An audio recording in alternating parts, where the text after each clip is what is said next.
बता ए दिल बता कैसा लगा मेरा रज़ी।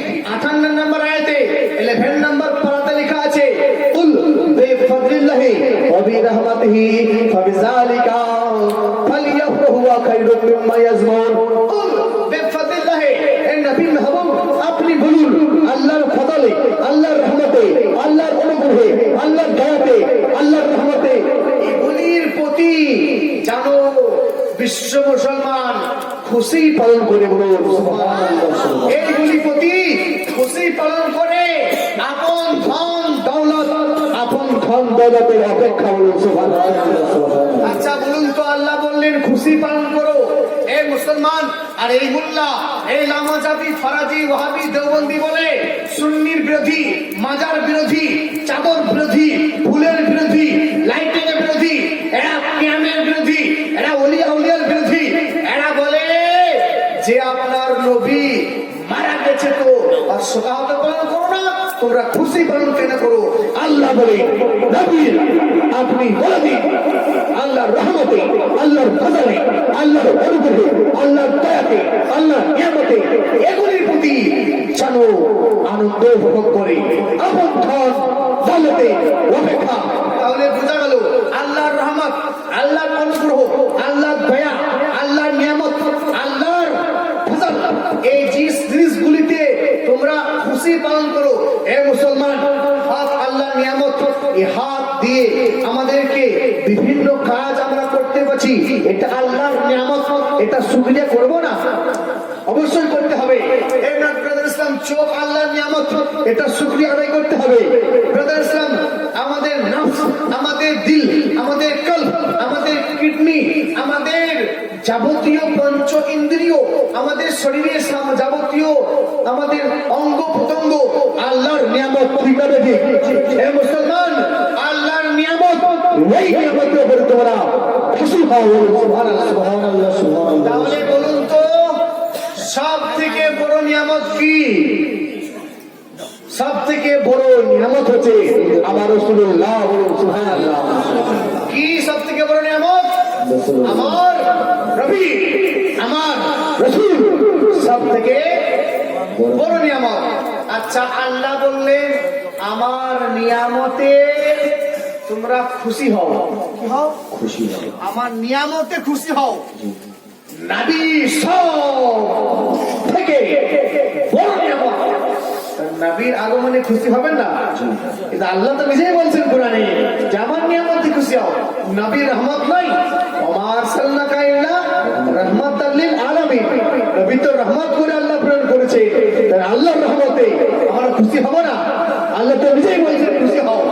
এই মোল্লার কথা শুনবেন না আল্লাহর কথা শুনবেন? আল্লাহ বলতে হবে আল্লাহর কথা শুনবো। এই মোল্লা যদি বলে যে খুশি পালন করো না, দুঃখ হও, সুকাহত পালন করো, কেন? নবী ওই দিনে মারা গেছে। এই মুসলমান তোকে চট করে কলার ধরে বলুন এই বান্দা বস আর বল নবী যে ইন্তেকাল করেছে, নবীর রূহ কোথায় রাখা হয়েছে? ভালো তোমাকে বলতে হবে। বুখারী করো, বুখারী দেখাতে হবে নবীর রূহ কোথায় রাখা হয়েছে। আমাদের রূহ বের করা হয় সিজ্জিনে ইল্লিনে রাখা হয়। মানুষের রূহ, নবীর রূহ বের করে কোথায় রাখা হয়েছে? সিজ্জিনে। নবীর রূহ ইল্লিনে। নবীর রূহ কোথায় আসছে? নবীর রূহ কোথায় উঠছে? নবীর রূহ কোথায় রহে? নবীর রূহ কোথায় কালামে? নবীর রূহ কোথায় আসমানে? নবীর রূহ কোথায় পৃথিবীতে? নবীর রূহ কোথায়? বলো তোমাকে এখানে বলি উত্তর দিতে হবে। ঠিক না বেটে? উত্তর দিতে হবে তোমাকে। বলো নবীর রূহ কোথায় রাখা হয়েছে? উত্তর দেওয়ার দূরের কথা, কান দেখে দাদা ধুমো বেড়ে যাবে। আল্লাহু আকবার, আল্লাহু আকবার। নবীর রূহ, রূহ আমাদের কবজ করে কে বাবজি? নামটা বলতে হবে। এই জন্য নামটা বলা করেছি, নামটা সংশোধন করিয়ে দেবো আজকে। নামটা ইজরাইল আলাইহিস সালাম। আজরাইল না, কি নাম? ইজরাইল, জিবরাইল, মিকাইল, ইসরাফিল আর ইজরাইল। এই ইজরাইল জিবরাইল ঠিক আছে, ইসরাফিল মিকাইল ঠিক আছে, আর ইসরায়েলের জায়গাতে করে দিয়েছে, বাংলা প্রিন্টে ভুল করেছে, উঠিয়ে দেখুন লুগাত, কোন ডিকশনারিতে পাবেন না। আজরাইল আজরাইল কোন ডিকশনারিতে পাবেন না। আল মানজির লুগাত উঠিয়ে দেখুন, আরবি টু আরবি, সেখানে ইসরাইল লেখা আছে। এ মুসলমান, তো ইসরাইল আলাইহিস সালাম আমাদের জান কবজ করেন, আমাদের জানটা কবজ যে ইসরাইল ফেরেশতা করেন, নবীর জান কবজ কে করেছিল? ওই ফেরেশতাই ইসরাইল আলাইহিস সালাম।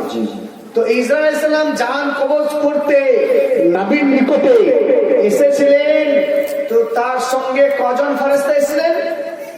1 লক্ষ। সুবহানাল্লাহ, 1 লক্ষ ফেরেশতা সঙ্গে করে নবীর দরবারে উপস্থিত হলো। সুবহানাল্লাহ।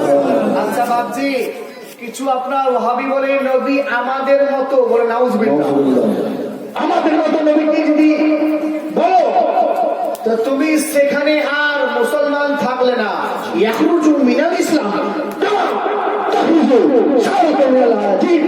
তারা ইসলাম থেকে এইভাবে বেরিয়ে যাবে যেভাবে গুঁধে হুয়ে আটে সে বাল নিকালা যাতা है। যেমন আপনার ছানাকৃত আটা থেকে চুল যদি কোনো মা দেখে নেই, আচ্ছা চুল দেখে কি আবার সাজতে শুরু করে না, চুলটা উঠে তুলে দেয়।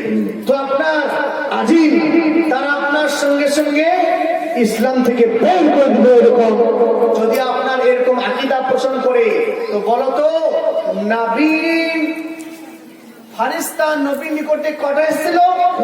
1 লক্ষর অধিক। আর তোমার নিকটে ফেরেশতা জান কবজ করতে কটা আছে? কজন এসেছিল? 1000। বলো তো না না না না, একজন। কে? ইসরায়েল আছে, আবার ইসরায়েলের গোলামও আছে। শুধু ইসরায়েল জান কবজ করে সব জায়গা তা না, ওনার খাদেম আছে।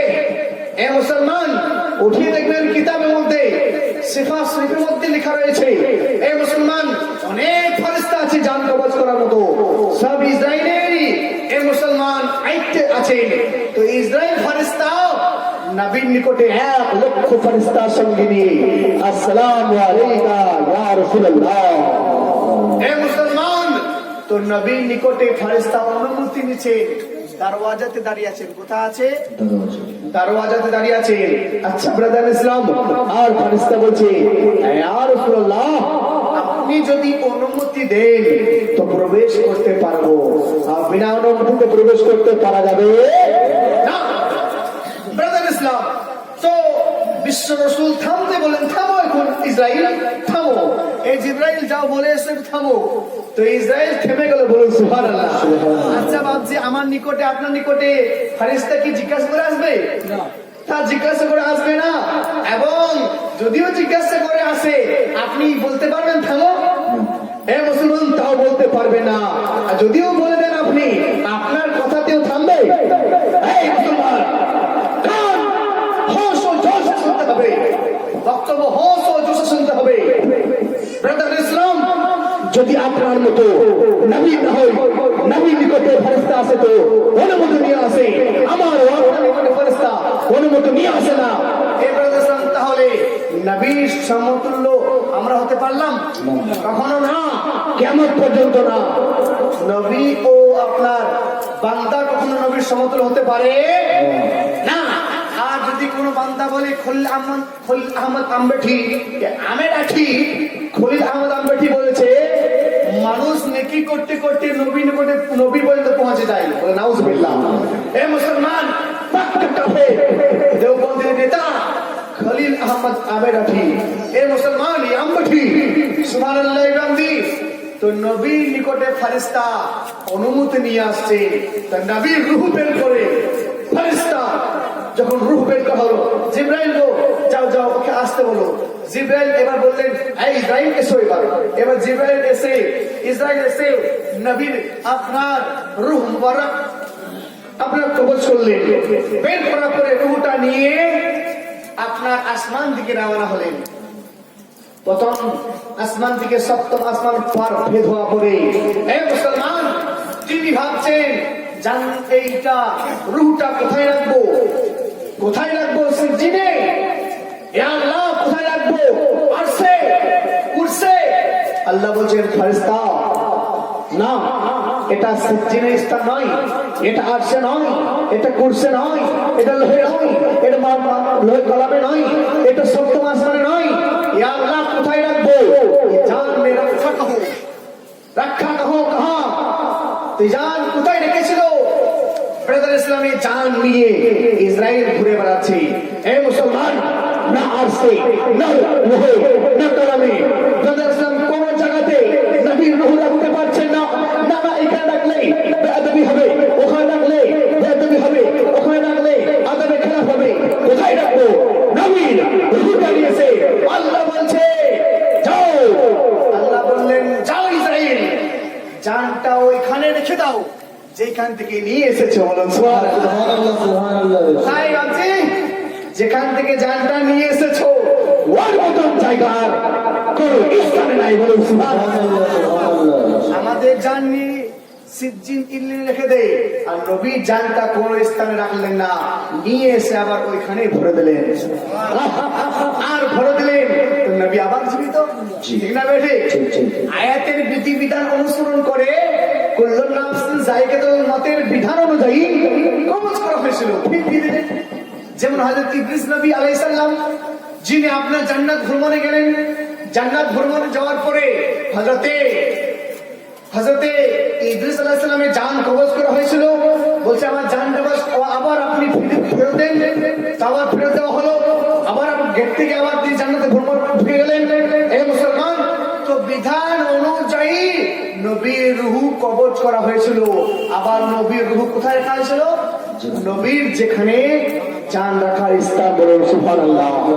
তাহলে বাবজি এবার আপনাদের ব্রেন ফ্রেশ হয়ে গেল যে নবীর রূহ যেখান থেকে বের করা হয়েছে ওইখানে রাখা হলো, মানে নবী জীবিত নবী। বলুন সুবহানাল্লাহ। নবী জীবিত নবী, আর সেই জীবিত নবীর মরার সুখ পালন করবেন? মরার সুখাহত পালন করা যাবে না? জায়েজ মুসলমান। তাই নবী জীবিত, কোরআন বলছে নবী জীবিত, হাদিস বলছে নবী জীবিত। হাদিসে কি বলছে দেখুন, এটা যে মিশকাত শরীফ, এই মিশকাত শরীফ না পড়লে কোনো মৌলভী হয় না। ঠিক না বেঠিক? এ মুসলমান, এই মিশকাত শরীফের মধ্যে লিপিবদ্ধ রয়েছে হাদিস 121 পেজের মধ্যে।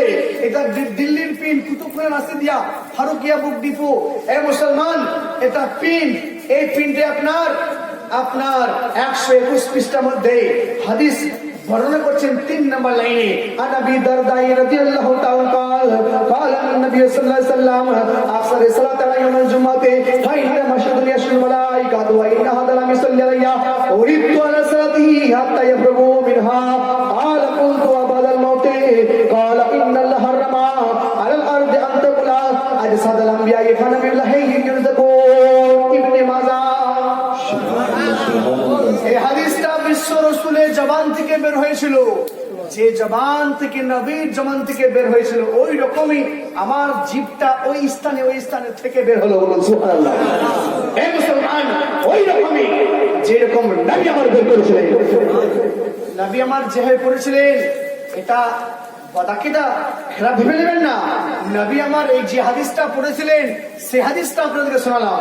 এ মুসলমান, তো হযরত আবু দারদা বর্ণনা করেন, তিনি বলেন রাসূলুল্লাহ সাল্লাল্লাহু আলাইহি ওয়াসাল্লাম ইরশাদ করেছেন আকসারুস সালাতু আলা ইয়াউমিল জুমাতি, আকসারুস সালাতু আলা ইয়াউমিল জুমাতি, তোমরা জুমার দিনে আকসার কাসরাত জিয়াদা বেশি করে তোমরা দরুদ নাজনা পেশ করো। আপনারা দরুদ পড়েন না? জুম্মা দরুদ পড়েন না? জুম্মা সালাম ফেরার পরে দরুদ পড়বেন এবং ব্রাদার ইসলাম কিয়াম করবেন, ফজরের পরে দরুদ পড়বেন, আসরের পরে আসসালাতু ওয়াসসালামু আলাইকা ইয়া রাসূলুল্লাহ পাঠ করবেন। এ মুসলমান, প্রত্যেকটা নামাজের পূর্বে সালাত পাঠ করবেন। এ মুসলমান, তো হাদিসের মধ্যে নবী বলেছেন তোমরা বেশি করে দরুদ পাঠ করো। এক সাহাবী জিজ্ঞাসা করছেন, ইয়া রাসূলুল্লাহ, ইয়া হাবিবাল্লাহ, ওয়া ইন্না হাদা লাম ইউসাল্লি আলাইয়া উরিদতু ইয়া রাসূলুল্লাহ ক্বালা কুনতু বাদাল মাউতে, আমি কি মওতের পরে আপনি ইন্তিকাল করবেন তারপরে কি দরুদ পড়বো? নবী বলেন শোনো, ক্বালা ইন্নাল্লাহ হারামা আলাল আরদি, নিশ্চয়ই জমিনের জন্য হারাম করে দিয়েছে নবী পাকে আজসাদ আল আম্বিয়া, নবীর জিসিমে বহু বছর আজসাদ জিসিম মুবারককে মাটির জন্য হারাম করে দিয়েছে। বলুন আল্লাহু আকবার।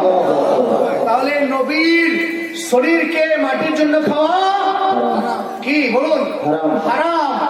সেই মাটি নবীর শরীর খেতে পারবে? নবীর শরীরকে খেতে পারবে না। আর নবীউল্লাহ, সুতরাং নবীগণ হাইয়ে জীবিত এরকম খাবার দেওয়া হয়। নবীদের কবরে কি দেওয়া হয়? খাদ্য দেওয়া হয়। এই মুসলমান, তাহলে এই হাদিস দ্বারা দিবালোকে নেই, প্রমাণিত হলো এই হাদিস দ্বারা দিবালোকে নেই, বিস্তারিত হবে, উজালা পরিষ্কার হয়ে গেল। কি নবীর সামনে দরুদ পড়ো। সাহাবী উঠে বললেন, ইন্তেকাল করার পরে কি পড়বো? নাই বলেন, না না শোনো, নবী ইন্তেকাল করে না, নবী সাত চাক করে বলেন সুবহানাল্লাহ। নবী আপনার স্থান পরিবর্তন করে নবী মরে না। নবীর ইন্তেকাল পড়া, ইন্তেকালের পূর্বে যেমন দরুদ পড়ো, ইন্তেকালের পরেও একই রকম তোমরা দরুদ পড়ো সুবহানাল্লাহ। এই মুসলমান